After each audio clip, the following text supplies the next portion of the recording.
The Tao of Self-Confidence, episode 579. Welcome to the Tao of Self-Confidence, where I share stories of amazing women who have discovered their inner journey to self-confidence.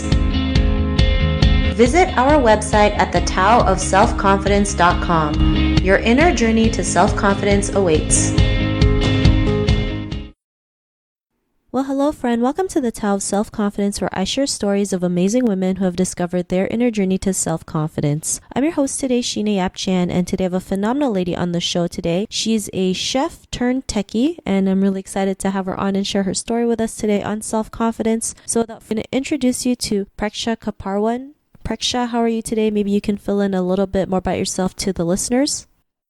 Hi, Sheena. Thank you for having me here. And I come from a small area in Himalayas, from Uttarakhand, and my father is in the army. And we have a lot of self-dependency. Though Indian women have a lot of dependency on their parents, on their spouse, in terms of what they want to do and what they should be doing. And I challenged that, and I started my career as a chef, which in itself was a little different for everyone around me. And then I switched and I started to work around data analytics and machine learning. Thanks for sharing that. And Preksha, what's your cultural background? I belong to a very religious family in Uttarakhand, and that is, I don't know if you're aware of these spiritual places called Badrinath and Kedarnath in India. They are a very religious family, and they like their girls to be, very nice and not like outgoing in a sense, like they have to be very reserved and stuff. But then to start working with on something that you really believe in, you have a lot of society and parental pressure. In order to pick your own journey, you have to fight a lot of people, lot of things, at this point I would say a lot of investors who look at us thinking that a girl might not be able to take their company forward. Thanks for sharing that. And what would be your favorite self-confidence quote? Most people will not call it a self-confidence quote, but I think someone told me that, Preksha, when you're already at zero, you are at the best position to create something out of it because you cannot go below that. So that gives me a lot of motivation. If I am nothing, any impact I create will be a positive one. Thanks for sharing that. And I love that quote. And I always say that, when you're at your like most bottom, there's no other way than to go up. So I really love that you mentioned that. And in your own words, how do you define self-confidence?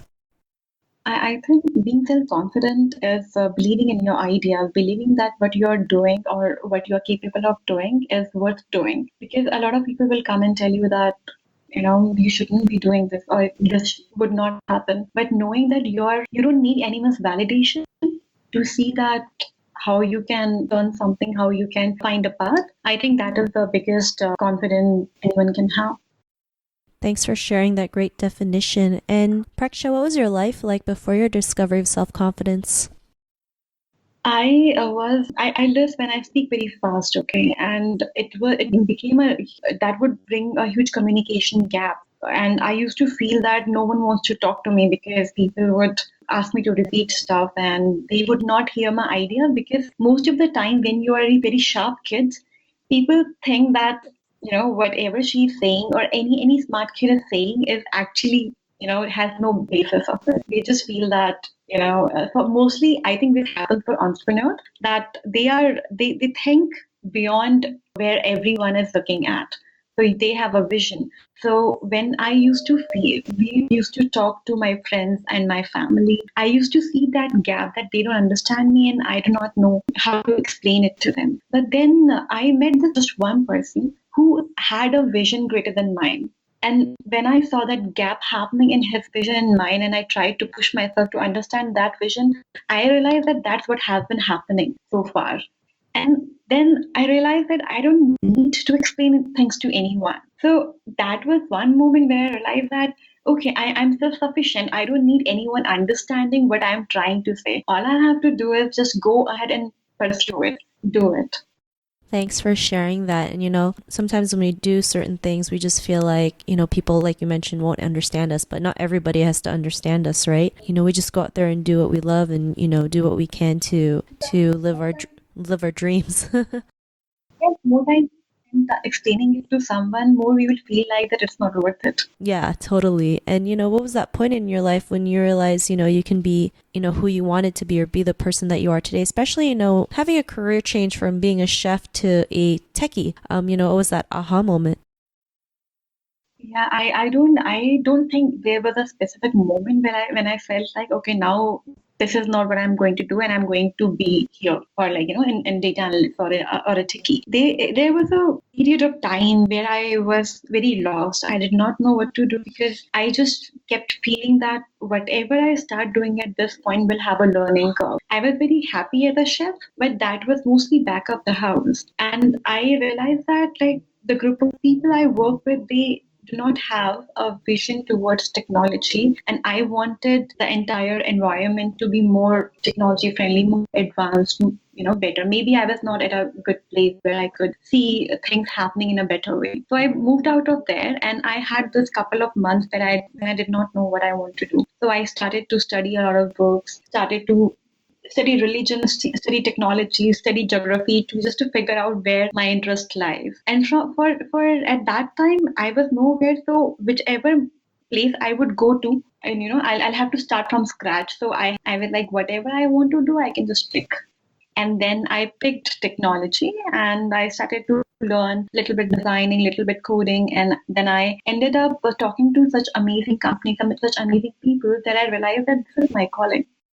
Thanks for sharing that. And I like how you mentioned most people when they start from scratch, they just feel like, it's just like such a battle, right? It's like they have to start all over again. And it's like, like I mentioned, like a battle for them. It's like they feel like they can't go out there and do it. But you were just like, I have nothing to lose. I'm just going to start from scratch and just go for it and see how it's going to go. And, you pick something like tech, which you love, which you mentioned was your calling. And because of that, what's your life been like now? So my life now is, so we are working with voice technology in dashboards. So when, automating how dashboards in the industry work right now, and there is a lot of designing and programming and product designing that is included in this. My role mostly is of marketing now. That I have it. The company has been there for 3 years now. Me starting to code and pushing it to clients and figuring out what works for them, what doesn't work for them, has finally led me to be a marketeer. So now it's pretty nice. So the company is doing pretty well, and I think what the decision I took a couple of years back, that this is what I want to do. I want to explore something that can help me channelize my energy, help me see what I can add to the world, to the nation. So I think that has worked out pretty well for me. Thanks for sharing that. And Preksha, to the woman who's listening to your episode, she may be in her own journey to self-confidence. What would be that one tip you would give to her? One tip I'm going to give to every woman out there is, we have been taught to look up to someone to validate what we want to do and anything we want, any action we want to take. Stop waiting for the validation. You are enough for yourself. So, just go ahead and do what you feel is correct. Thanks for sharing that. And that's a great tip that you mentioned. And, if our listeners wanted to get to know a little bit more about you and what you do, is there any links or social media profiles we can connect with? You can connect with me on Preksha Kaparwan on LinkedIn, and you can find me on Instagram as the Hot Suite. And I think you can find me on Facebook by Preksha Shevke. Awesome. Well, thanks for sharing that. And to our listeners, if you want to connect with Preksha, you can also head on over to the taoofselfconfidence.com and search for Preksha's name. Her show notes will pop up along with everything else that we talked about. And I really just want to thank Preksha for taking the time to share her story and tips with us on self-confidence. So thank you so much, Preksha. Thank you, Sheena, for having me. I think it was really important for me to share this as well, because I would otherwise never realize that there are women who are still, wanting to find their way out, just like me. Not a problem. I mean, yeah, we never know until we do something like this, not realizing that we're not alone in this and that there's so many people out there who are going through the same thing. And if we can just all do it together, then it just gives us more confidence to keep going. So, it was really great having you on the show. And to our listeners, be on the lookout for another new episode of another amazing woman's journey to self-confidence. And we'll talk to you soon. Bye for now. Thank you for tuning in to another amazing episode of the Tao of Self-Confidence. Please subscribe to the show on Apple Podcasts or Spotify to get your daily boost of confidence.